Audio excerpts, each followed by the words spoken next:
to the Infowars Nightly News. I'm David Knight. It's Friday, January the 25th, 2013. And here are our top stories. Tonight on the Infowars Nightly News, globalist kingpin Henry Kissinger predicts nuclear war with Iran. Then, Feinstein and flunkies would be immune to the latest gun grab. All that and more coming up on the Infowars Nightly News.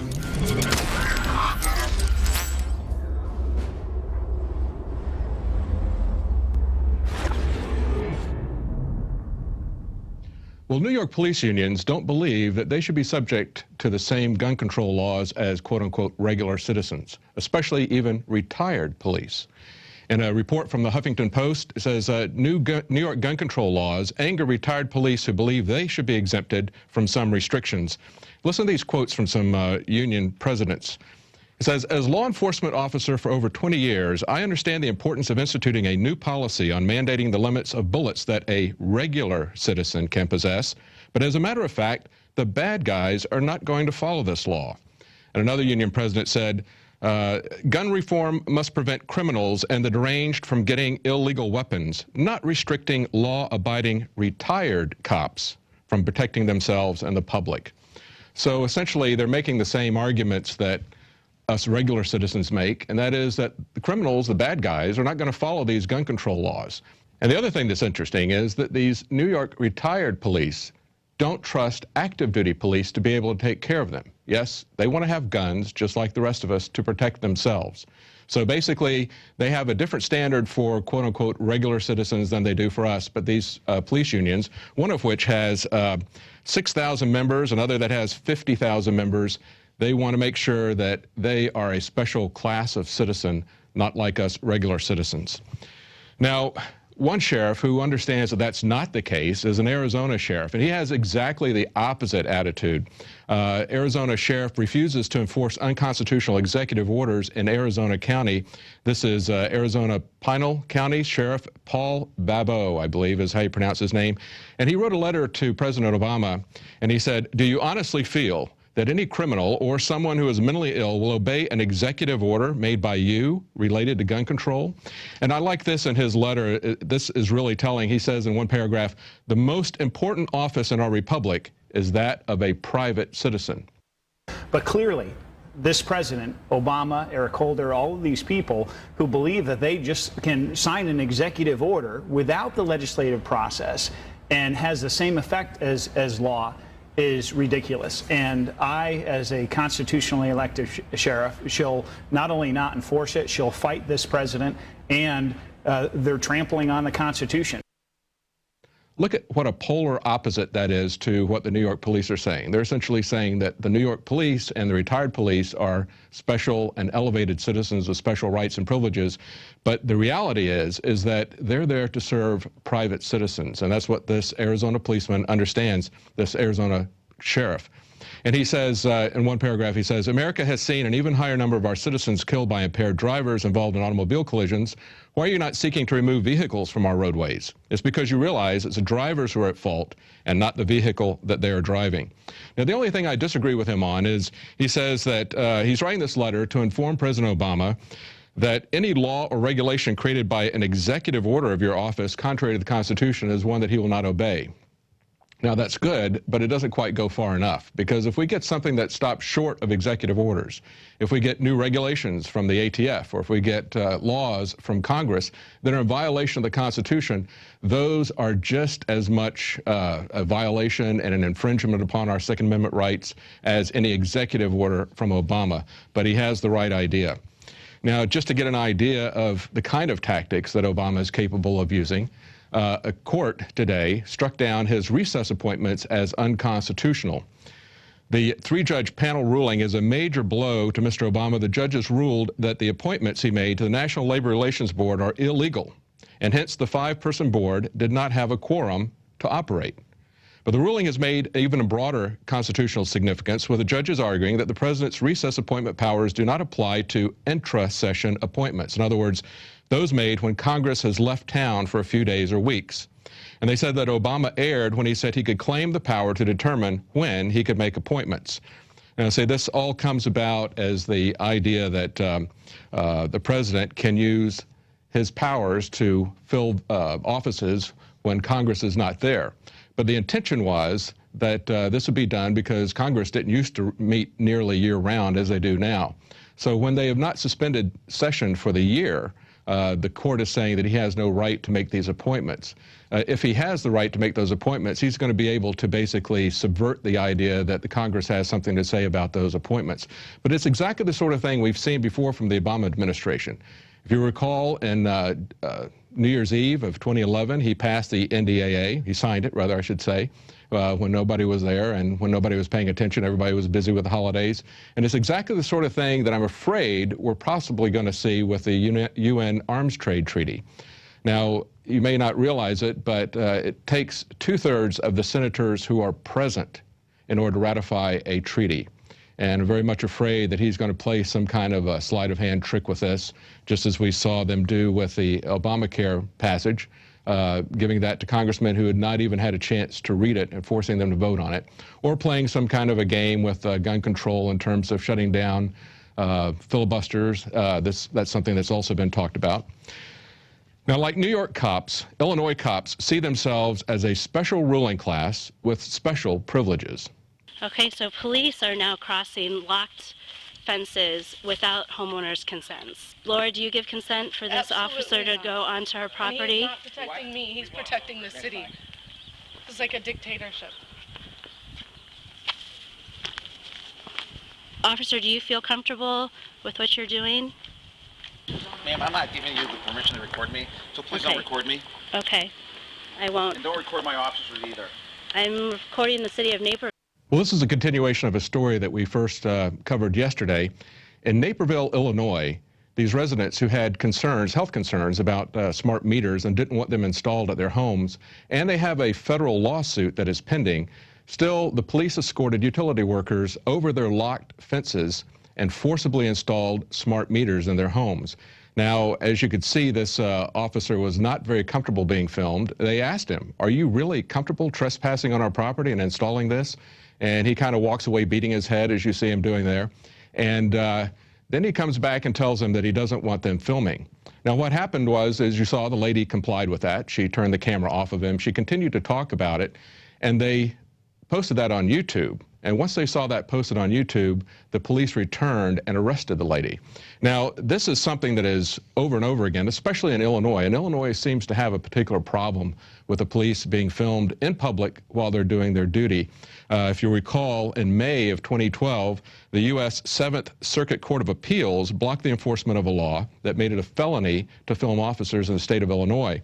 And at one point in time, one man was facing a life sentence for doing that. They had hit him with so many charges, and the charges were each about 15 years apiece. Now, that was overturned by the 7th Circuit Court of Appeals. The Cook County Attorney General appealed it. It was struck down by a court of appeals, and they have also had in Illinois, Tawanda Moore was charged with recording patrol officers, and a jury came back with just 1 hour. They acquitted her in that. So there have been multiple cases in Illinois. There have been other cases throughout the United States that say that we have a right to film the police. There is no expectation of privacy. They do not have special privileges just because they're police or just because they're in uniform. They record us all the time. We have the right and the responsibility to record them. It helps to keep them honest. What you saw in this video was the officer who was not comfortable and knew what he was doing was wrong, and that's why he didn't want to be recorded. Now, the T.S.A. is conducting checks, even here in Austin, at train stations. That's right, train stations. They're taking their act on the road, and they're going to train stations. Now, they're asking passengers to volunteer to have their bags searched. This is the way they're doing it because it's not legal. The random checks are labeled as voluntary, purely because if they were anything but voluntary, they would be unconstitutional, in violation of the Fourth Amendment, which protects against unreasonable searches. As we see in the video report on this article at Infowars, all passengers were asked by the T.S.A. agents to place their bags down on the platform to allow dogs to sniff away at them in search of drugs or explosives. And when the train arrived, the dogs were taken on board to check the cargo holds. This is the same type of thing that, if it sounds familiar, It's kind of similar, I guess, to the IRS telling us that the income tax system is a voluntary system and they just want you to comply with that. And so now violations of our Fourth Amendment are presented to us by armed guards in a group and say, we want you to voluntarily comply with this. So basically they're ruling by intimidation. And we're saying that the T.S.A. is not strictly limiting their operation to the airport. They are the Transportation Security Agency. And as we've seen, they've done over 9,000 checks in the last year. They're in places that are not airports. They're going on the road, on the highways, and in the train stations and bus stations. Now, it's not a good week for Piers Morgan. After admitting earlier this week that he had gotten flu from a flu vaccination that he got on his show as a kind of a public display encouraging people to get flu vaccinations. Now we find out that his beloved and venerated BBC is implicated in a giant and ever-expanding pedophile scandal. Yes, in the UK, after exposure of pedophile BBC star, probe widens even to the UK Parliament. Now, the person who was involved in this is a personality named Saville, or Seville, I believe. Anyway, eventually, through a documentary, it was exposed that this person had 450 victims ranging in age from 8 to 47. And those people have since come forward. Experts say there could be many more too. Law enforcement finally jumped on the case after his death, concluding in the report that he was involved in vast, predatory, and opportunistic sexual abuses over a period of about 60 years. Now, here's what's interesting about this story, besides its scope and scale and the fact that it went on for so long. These were done, according to this article, on BBC property.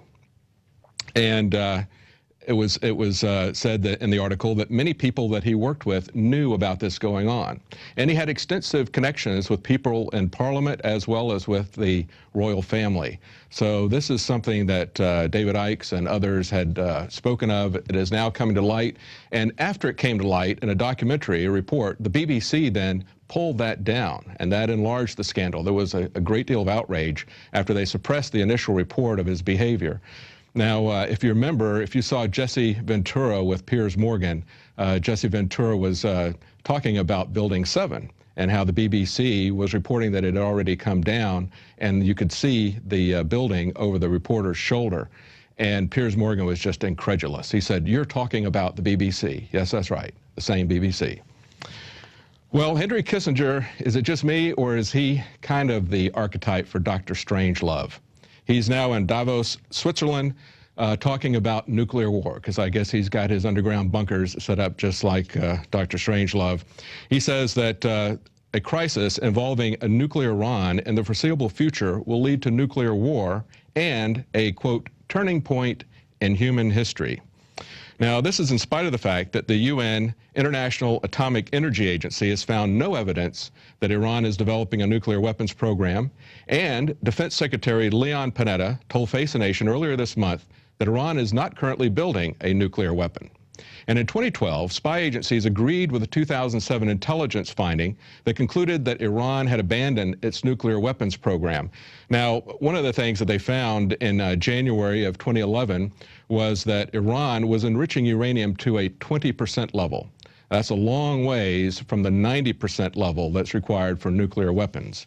But it's something that Henry Kissinger is looking for, some kind of a nuclear event that's going to remake human society. And we should all be concerned about that, because we know what Henry Kissinger and Brzezinski and other people of his ilk have been able to pull off in the past. Now, a country that does have nuclear weapons, North Korea, says a new nuclear test will be part of its fight against the United States. North Korea said Thursday that it plans to carry out a new nuclear test and more long-range rocket launches, all of which it said are part of a new phase of confrontation with the United States. The North's National Defense Commission said the moves would feed into an upcoming all-out action that would target the United States, that they called the sworn enemy of the North Korean people. Now, again, this is something that, if you remember the movie Red Dawn that broke this last fall, it was widely criticized for the absurdity of the idea that the North Korean government would attack and invade the United States. And almost all the critics were unanimous, as well as most of the public, in saying that that premise, and of course they had originally shot it with the Chinese government invading the United States, but the Chinese, with their extensive financial controls already in place in the United States, delayed the movie for a year and got it reshot with North Korea as the villain. And even in the movie, they kind of had to laughingly apologize for North Korea being the villain. So that's not really credible threat, but it's something I believe is really kind of set up for internal consumption. This is a regime that is thoroughly bankrupt, not only financially, but morally, and they have to have a enemy, a big boogeyman to kind of keep everybody together. Well, we've got another report after the break. We've got an interview with someone who has some insights for us as to what we might expect in America. This is someone who grew up in Poland, who lived under communism and under a repressive Stalinistic regime, and wanted to come to America because of what he knew about the land of opportunity and freedom as he saw it. He came here and enjoyed that freedom for a brief period of time, but now he's seeing some of the same things that happened in his home of Poland starting to happen in the United States. And for those of us who don't see the trends coming, he is trying to warn us. And that person, his name is Bert, and he'll be with us right after the break. So stay tuned for that interview. If you are receiving this transmission, you are the resistance. Fellow freedom lovers, Alex Jones here with the biggest contest announcement we've ever made. This is so incredibly exciting. We are launching Operation Paul Revere. What did Paul Revere do? He rode through the countryside in New England saying, to arms, the redcoats are coming. Oneth by land, twoeth by sea.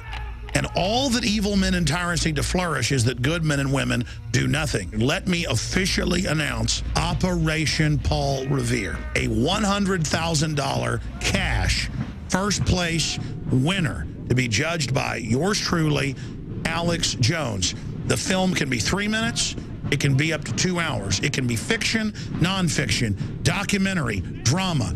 It's got to promote liberty and freedom and expose tyranny and oppression. And it's not just people in the U.S. that can enter. It's folks worldwide. The rules, the details are at Infowars.com/contest. You have to read the rules and officially sign up for this because it's a $100,000 prize first place, $10,000 second place, $5,000 third place. But just as I did last year with the reporter contest, we are going to crowdsource from the pool of incredible talent out there and hire several official crews to be directors and writers and camera people in Infowars.com produced major films and documentaries that will be put in movie theaters and on cable. And I've got all the connections to get it done. Together, we're going to really give the New World Order hell. This is extremely exciting. I've made over 20 films. One of them alone has reached more than 40 million people on YouTube and Google Video. The Obama Deception, Endgame, Fall of the Republic, Road to Tyranny. Films are the most effective thing I do, but they're very time-consuming. And so I want to turn the power of we the people loose here. And your art, your research, your ideas are unstoppable. We're officially kicking the contest off this Friday. And you've got a little more than 3 months until April 30th. Just a little more than 3 months to produce your documentary or your film and get it out. And it will absolutely reach tens of millions of people. Our normal contest get about 500 entries. That's what $10,000 prize is. This is 10 times that. $100,000 for first place. That's one of the biggest contests out there. In fact, it's the biggest next to Doritos that has $100,000. This is huge, ladies and gentlemen. $115,000 in cash prizes and a shot to have your film produced and financed by Infowars.com. Edit it, upload it to YouTube and one other alternate public video site, and send your entry to Paul Revere at Infowars.com. The animating contest of liberty that Thomas Jefferson talked about is happening right now. The modern battlefield is in the mind more than ever. We use truth. The globalists use lies and deception. The corruption and oppression and high-tech police state is in our face. But the controllers are scared. They intended to use the internet to dominate and control humanity and surveil us, but we've turned their system against them. This is a historic crossroads that we have reached, and I ask you to ride in the year 2013, just as one of the founders of this republic did back in 1775. I'm calling you to arms in the InfoWar because the pen and the video camera is mightier than the sword. Let's go in there and rescue humanity and awaken them and set brush fires in the minds of men and women everywhere. Be part of this contest. You've got 3 months. Put your hat in the ring. Be part of the solution to the corruption and oppression. Be part of the resistance to tyranny. We're looking for the Paul Reveres that will drive a stake through the New World Order's wicked heart.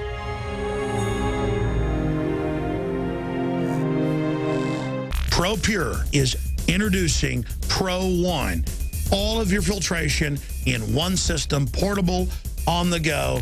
This is a revolutionary system, and I am so pleased to be able to introduce it to you. This is the Pro One by ProPure. You wanted it, you got it. No more do you have 2 or 3 filters to just reduce sodium fluoride. You have a system that cuts out the sodium fluoride and up to 95% of hydrofluorosilicic acid. Advanced manufacturing technology combines silver-impregnated white ceramic with new Aquamedics advanced media for removal of fluoride and other heavy metals, all in one filter element. In the last 20 years, companies have developed technologies that will cut out classical fluoride, sodium fluoride with a secondary filter. Because sodium fluoride and its derivatives are so incredibly tiny, some of it still gets through, so you've got to add a secondary fluoride filter onto it, which still doesn't cut out some types of fluoride. Ladies and gentlemen, ProPure for 2 years has been quietly developing this with scientists and engineers. It was designed in the U.S. They only have factories that can make this in England. So it's made in England, and this is the only filter that not only cuts out the other bad contaminants and also the fluoride in one step, it cuts out the acid derivative of fluoride. It is the only one that does it, and out of the gates, we have it discounted at 10% off with promo code WATER. This is the system you need to add to all of the ProPure systems that you've gotten from InfoWarsStore.com. The new Pro One filter element does it all. Water, fluoride, and other heavy metals. This is 2-stage filtration in one filter element. To be clear, Pro One water filters, designed and created by ProPure, are the only gravity-fed filters out there, period, that don't just cut out so-called sodium fluoride, but cut out what is added to most water supply systems, and that is hydrofluorosilicic acid, which is a hopped-up, energized form of fluoride that is literally dozens of times more deadly to your body. That's what's being added to almost every municipal water supply, not just here in the United States, but in Canada, England, the UK in general, and much of Europe. New Pro One filter elements are good for more than 2,400 gallons, blowing away the competition. The ProPure Pro One is a revolution in gravity-fed filters. Take advantage of this today. It's a win-win. Support the InfoWar by purchasing it from InfoWarsStore.com. Support the broadcast and get the lowest price out of the gates anywhere. So no matter where you live in the world, it is time to get the latest development in gravity-fed water filtration, up to 95% of hydrofluorosilicic acid. No other filter can cut any of that out. Only ProPure and their new system, Pro One. All available at InfoWarsStore.com or by calling 888-253-3139. This is the only system that in one unit helps reduce or remove pesticides, herbicides, chloramines, ammonia, and chlorine, hydrofluorosilicic acid, the most common form of fluoride not covered by other fluoride filter brands, and sodium hexafluorosilicate. This is a revolution against the tyrants. They love putting the toxic acid base of fluoride into your water. They love the fact that it's an adjuvant supercharging the trace Prozac in the water and the hormones and the other chemicals. They love the fact that it supercharges the GMOs that you're eating. By cutting out fluoride, you cut out the turbocharger in all the poison being artificially introduced into your body. This is what I use. It's a win-win. You get a high-quality product at the lowest price. You support the InfoWar. Get your Pro Pure with the new Pro 1 filter today at InfoWarsStore.com or by calling 888-253-3139.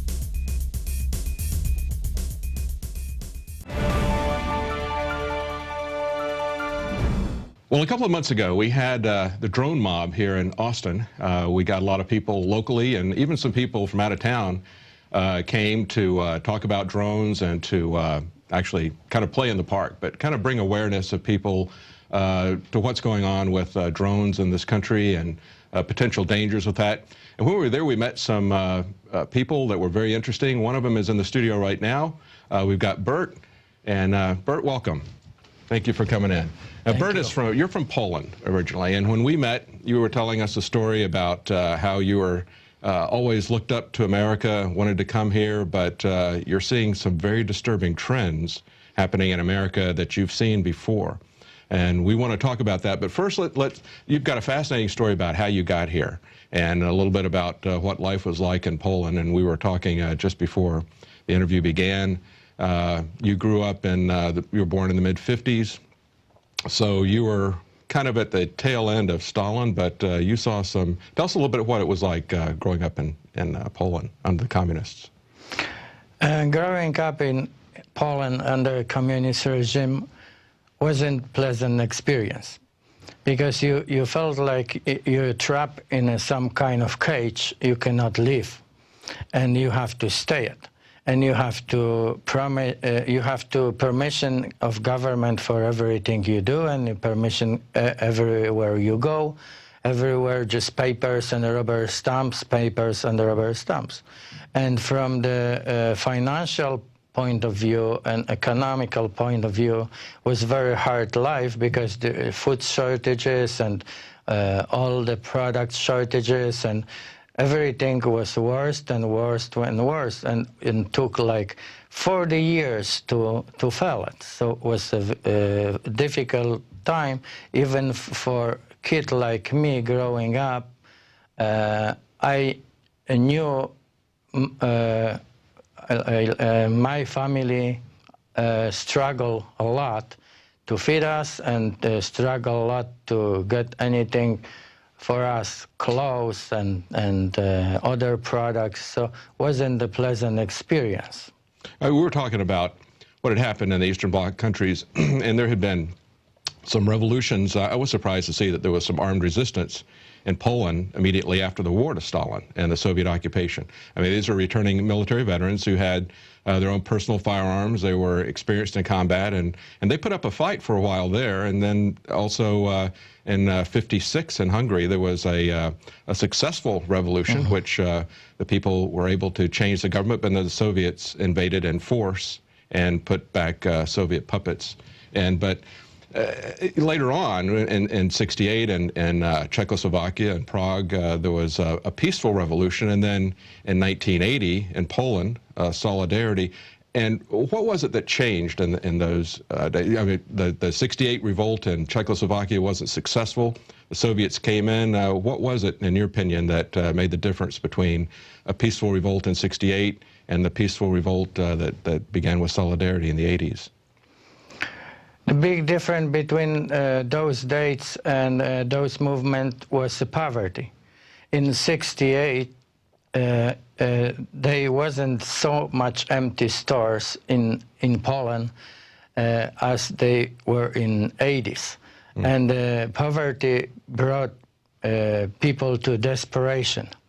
And they organized underground because that's the only way they could organize the movements, and they get together in solidarity, and that's what that means, solidarity movement. The people solidarize with themselves and for common goal and just move ahead with. Now, when we were talking, you said the poverty kind of came about slowly. It's kind of a creeping poverty. Yes, because the corporations, like huge corporations, didn't exist, which control food supplies and control any production. Was a small activity. Small farmers produce food and they bring food to markets, and that's how people basically existed. And so as you're growing up, you're seeing the small businesses, the small farmers, gradually being strangled out of existence by this government bureaucracy. Yes, slowly but surely they destroy the small farmers, small businesses, just like there is in their Communist Manifesto. And number one, abolish private property. So that means abolish everything what's private. And government control everything, every production. And this is not different if there is a government-owned factory or company which is huge, or private-owned monopolistic company which is huge as well and cooperate with government. This is not different. Right, a monopoly is a monopoly. Yeah, right, exactly. And there is government monopoly, and in other cases a monopoly of somebody who work with government. So this is end up the same. Yeah, it's hard to tell where one stops and the other begins. Yes. Now, what did you see about it? What made you want to come to America from Poland? How did you know about America? The legend of America was always alive in Poland, and I think still is. And it was always dream of mine to come to America. All those movies, westerns, and we as a matter of fact, there's a picture on Wikipedia of Solidarity, and they've got a picture of Gary Cooper from High Noon, and they wrote Solidarity in Polish over that. So, so when shortages of every product you need for life was so huge in Poland, that was in 80s, I decided, so enough is enough. I'm not going to waste my life to stay in a line for food, for furniture, for washer, for dryer. I wasn't interested in it. I just had enough, and I decided, so first time I have a chance, I just shut the door behind me, and that's it. You were telling me that everybody, of course, had to wait in line for food. They didn't know what was going to be coming. They would just get in line and whatever would show up. And the thing I found interesting about it, we were talking about how people formed cooperative networks of individuals so they could pool their time and their resources in that way.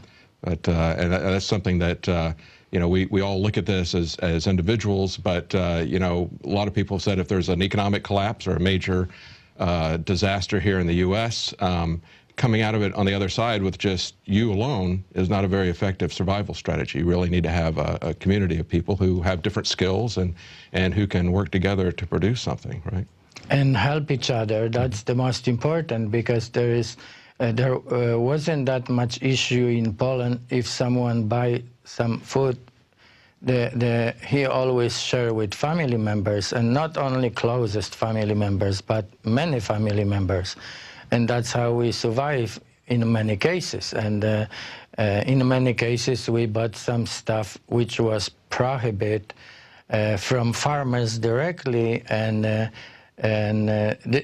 this was like underground activity. What kind of stuff did they prohibit from small farmers?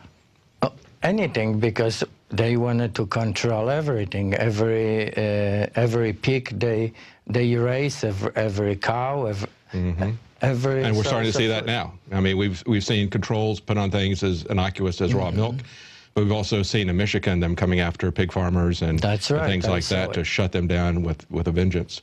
Now, how did you get to the U.S.? That's an interesting story. When I decided so enough is enough, I started to study how can I get somewhere to Western world, and I figured out so I would be the most happy to go to America. and because it was very far away and very difficult to swim there, so I decided to fly. So I bought the trip to Cuba, and Cuba was a communist country, so I sneaked them off a little bit, and pretending to going to Cuba, I just escaped in Montreal. I studied how the plane fly over there, and because wasn't enough fuel to fly directly to Havana, I knew it. The plane gonna have to land in Montreal for more fuel, and this against the Canadian law for people to stay on the plane when they fuel the plane. So everyone needs to leave for the special transit area. And in that area, officer of immigration always was there. So I just walked to that officer, and I didn't have to say much. I just Well, you said you didn't even speak English when you came. No, I didn't, and I just hung him a passport, and he knew what I want. An interesting story was on the plane, because on every plane like that was an agent of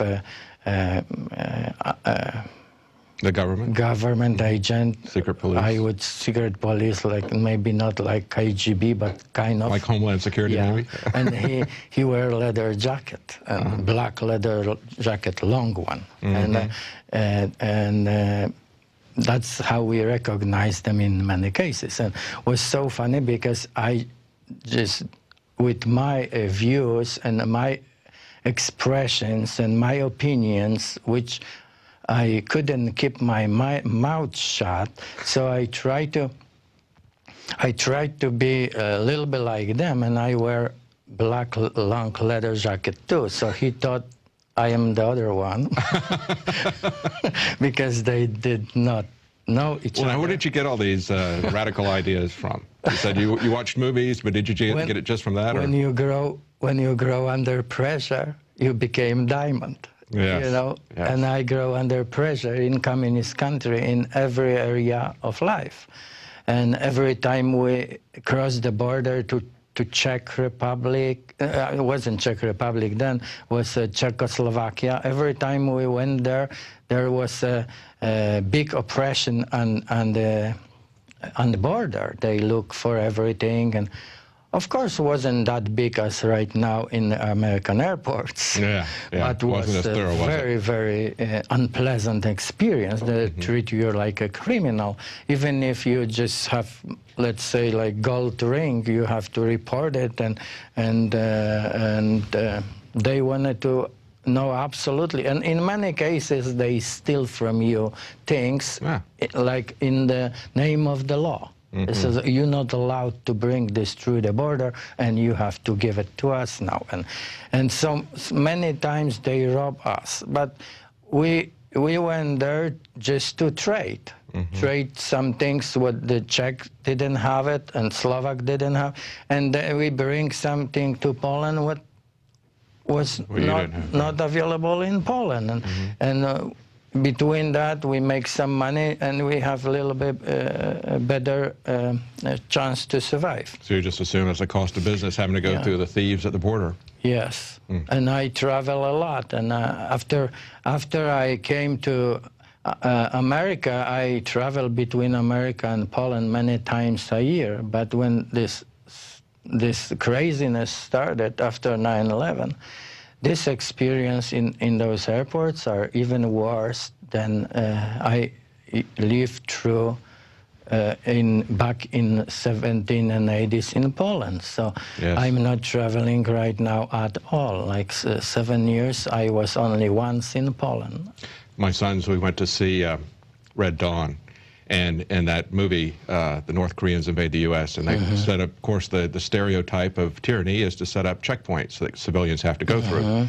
And when my sons saw the movie, they said, well, it wasn't quite as bad as the T.S.A. Maybe we should go with the North Koreans, you know, because they're not going in people's pants or what, you know, I mean, it's what we're seeing now. And tell us about that. Tell us how you've seen things change in America from the mid-'80s that you've when you came here, so 30 years or so?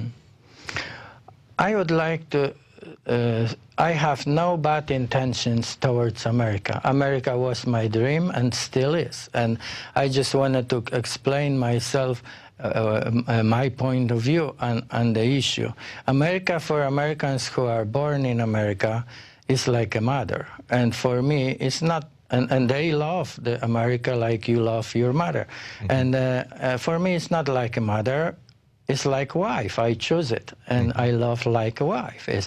So anything I say is for benefit. I have in mind, so somebody listen to what I say and benefit from it and wake up, because we are heading the same direction, even worse, because this equipment right now and technology and technique involved in all this spying and searching, and those cameras wasn't available in 1970s and 80s, so only like manual searching. And right now, and we were talking, wow, this is high tech. This is very, very high tech operation. We were talking earlier, and you said, I asked you how it compared. Did you feel like you were living in a police state like East Germany, which is very, the Stasi, which is very archetypal about that? And you said it wasn't as bad because there weren't as many people who were willing to sell out to the state. But with technology, you don't need a lot of people to sell out to the state, and they can go in more detail and more thoroughly into your life than they were ever able to do in East Germany or the Soviet Union. That's why we need to be involved. I always believe America is land of opportunity. But right now, I want American people to understand this is not a land of opportunity for job or business. Right now, it's land of opportunity to save this country. So everyone who have a peace of mind and common sense should get involved and introduce legislation, because there is absolutely waterfall of legislation, which is absolutely garbage, is bad.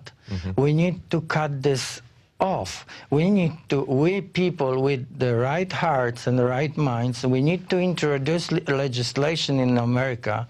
Maybe this is a good idea to introduce legislation if some congressman or senator who should represent our interest introduce a bill which is in contradiction with the Constitution, he should be automatically leave the office. He should not be allowed to be a congressman anymore. Only shadow of the doubt, so this is contradictory with the Constitution of United States, and I have on me always. Great. Great. Only this. If you just read this, just read it, just study it, and you know what's in it, and this is the highest law of this country. And if we do not obey, if we do not protect it, if you not defend it, we're going to lose it. And if we lose this country, what are we going to have? Is this worth it to keep the house and be a slave? Is it worth it to have a nice car and being a slave? It's not worth it. I'm telling you. The most thing is how do you recognize if you in the country, and it could be any country on the face of the earth, and if you're afraid of police, it's tyranny. If police is afraid of you, that's freedom. Yes. And this works every time in every country. And you start please think, are you afraid of police in America, or are they afraid of you? If they disarm you, do they leave those arms who ban on you? Do they leave for themselves to have it? They do. And that just came out. This is not disarming. Because, sorry to switch the subject, but there is a leaf, marijuana leaf. I never use it. I don't know what it is, but I know it's banned. It's banned for everybody. Yeah, for police too. Yes. But when they ban guns, do they ban for us only? Or for police too? No. For military? No. So this is like disarmament of one group of people only. If we disarm one group of people only, the other group gonna be masters of the group without arms. Absolutely. And how this gonna end up? It's gonna end up mass killing. Always happened. Yes. Mao, Stalin, Hitler, always happened. Always. There's no other way to go, because the group with the arms are ruling those who doesn't have the arms. That's right. And it's not even just the government. I mean, it's in New York, when they just passed this most extensive ban, they were upset because they didn't make an exemption for retired New York policemen. Okay, they're a separate class now, okay? And they're saying, well, we're going to be at the mercy of the criminals. And it's like, yes, that's the average citizen is saying that, okay? All the citizens are going to be at the mercy of the criminals, not just retired police, if they take the guns. So, yeah, they are increasingly seeing themselves as a separate class. As you said, they're restricting things, just like you saw in Poland. They're restricting making it impossible for small businesses to survive through economic sanctions and bureaucratic red tape. And then they're destroying our liberties, not just the Second Amendment, but they're destroying our civil liberties as well, things that you saw there. I mean, in Poland, did you have the right to trial by jury, things like that? Yes, but you have this right, but you didn't have any chance to win. This is different size of the coin. That's right, and we're starting to see that here now as well. Because they are in the same club. You understand? Jury, the same club with government. So, so what? And the way that works itself out here is that people no longer realize that juries were given the task, not that they have the freedom, but they had the duty, as well as the freedom, to judge the law as well as the facts of the case. But they have allowed themselves, because they don't think independently, they don't read the Constitution, they don't read history, they think that they're just there to do whatever the judge instructs them to do. And so they become rubber stamps, even if they're not, you know, party apparatchiks like they were in Poland or something like that. Now, you said that you lived under martial law briefly in Poland as well. Is that correct? Yes, I used to live under martial law from 1981 till 1984. And borders, General Jaruzelski shut down the borders, and we couldn't leave the country, and it was very, very difficult. That's why I didn't come to America sooner than 1984. I had the plan to do it in 1981, but for 3 years I couldn't, and then there was no way for small fish like me. Well, Bert, I appreciate you coming on and sharing your experiences, and I hope that it'll help to wake people up. Things didn't change in Poland until people saw the results of communist rule. They didn't see where it was headed. They had to experience it, and I just hope we don't have to experience it here. I hope that through your experiences and warning us what's going to happen, that people can see where this is all leading and do something about it. Is there anything, before we close, is there anything you'd like to tell people? I would like to ask American people, I would like to warn them. There is something what even didn't happen in communist regime. Poisoning. Poisoning is the worst thing happening in this country. Watch out. Everything what you put in your mouth may have a poison.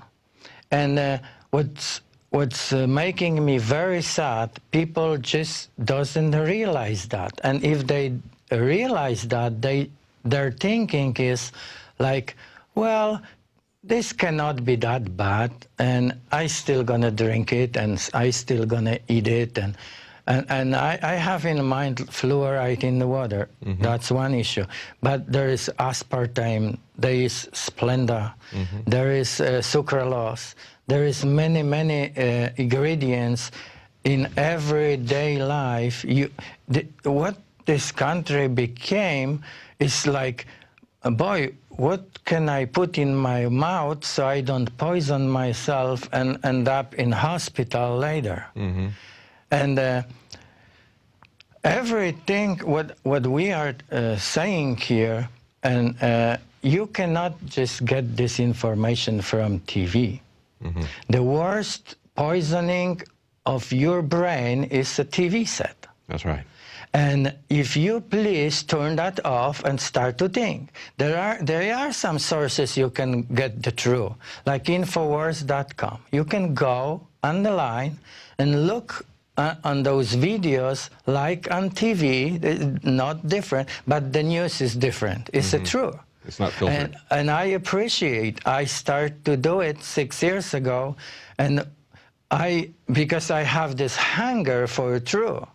If we do not know the truth, we're gonna go the wrong direction.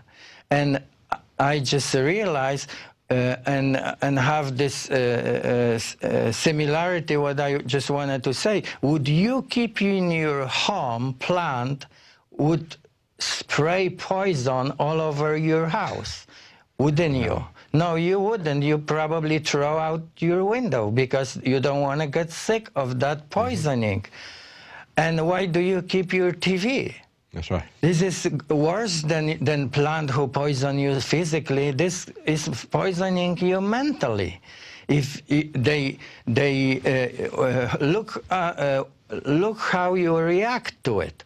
You buy what they want, you vote how they want, and you think how they want. Mm-hmm. So they got you.